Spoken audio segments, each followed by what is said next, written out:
heartbreaking divorce had not yet been finalized, but our hand-fasting, held in a redwood fairy circle, had been witnessed by our closest friends and family and sanctified by the woods folk. We would legalize our union at City Hall eventually, but regardless, ours was a true marriage in my witchy book.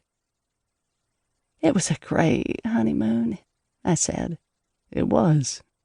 Would have been better without our porcine companion, but otherwise—" Sailor let out a soft oof as I poked him in the ribs. He chuckled.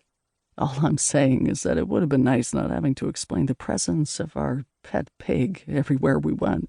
I thought that poor bellboy at the Parador in Spain was gonna run right off the parapet."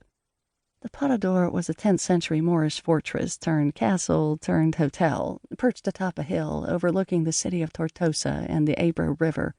We stayed at a number of wonderful old castles in our travels, and the experience never lost its charm. Each and every one had made me feel like a princess, except for the annoyance of lingering ghosts haunting those stone walls. But that was par for the course for me. My paranormal skill set does not include the ability to communicate with spirits, but they tend to sense my presence and often reach out. It's disconcerting for me, and I can only imagine how frustrating it must be for them. "It's hard to believe we're heading back to real life," I said. "I guess this means the honeymoon's over. Shall I start to nag you now?" "I think it's required, and I'll start scratching and making weird bodily noises." "Please don't." "I won't if you won't." "Deal." We kissed and sealed the deal. "I wonder how Calypso has handled things in my absence," I said. "I sure hope Aiden is doing better." My last encounter with Aiden Rhodes, the head of the San Francisco Bay Area's magical community, had been horrifying. He had been covered in blood from terrible injuries sustained in a fight with a demon, wounds that required the kind of treatment modern medicine could not provide. I forced myself to take a deep breath and concentrate on the positives. Aiden was now under the care of my grandmother's skilled colleagues near Michoacan, Mexico, his recuperation aided by drawing upon the energy of the salt caves. Or at least I hoped so. Aiden and I did not always see eye to eye on things, but he understood my complicated past in a way few could, and had become a true friend. "Your grandmother told us last week that he's healing well, so it shouldn't be too much longer," said Sailor. Unlike me, Sailor carried a cell phone, which had made it possible for us to enjoy the occasional FaceTime with friends and colleagues while we were in Europe.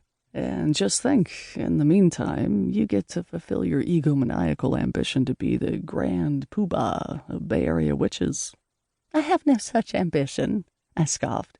He raised one eyebrow. "I'm serious. I have no desire, none at all, to be a grand whatever you said. I have no interest in being in charge, really." I could hear that I protested the mite too much and added, "I do think I might handle certain things better than Aiden, but that's not the same thing as wanting to take over." "Sure about that?" Sailor looked amused. "Positive." I paused. "It's just that running the San Francisco Bay Area magical community seems like a job for a woman." Sailor raised his eyebrow again. "Resorting to sexist arguments now, are we?" "No, but there's a reason the vast majority of witches are women," I said. "It's an energy thing. I simply think a woman should be in charge, that's all." "Well, that's good, because it seems you've inherited the job." "Temporarily inherited the job. I'm just filling in, remember?" I sighed. The worst part is there's always a lot of bureaucratic paperwork and people wanting me to fix things all the time. "Repeat after me. I'll see what I can do. Works every time." I laughed. "I'll keep that in mind." "And just for the record, when you do become the Bay Area's grand poobah, I'll be happy to fulfill my obligations as first gentleman. I imagine there will be a lot of cocktail parties involved. I'm quite partial to a lovely platter of canapes." I ignored that. "Anyway, I can't wait to see Selena and Bronwyn and Maya and Conrad and all the others. I wonder how business has been." "Didn't Bronwyn say your grandmother's coven has been helping out at the shop?" "She did, and that's what worries me," I said with a smile. "What do you want to bet there's not a sparkly garment left on the racks? Those old women are a flock of magical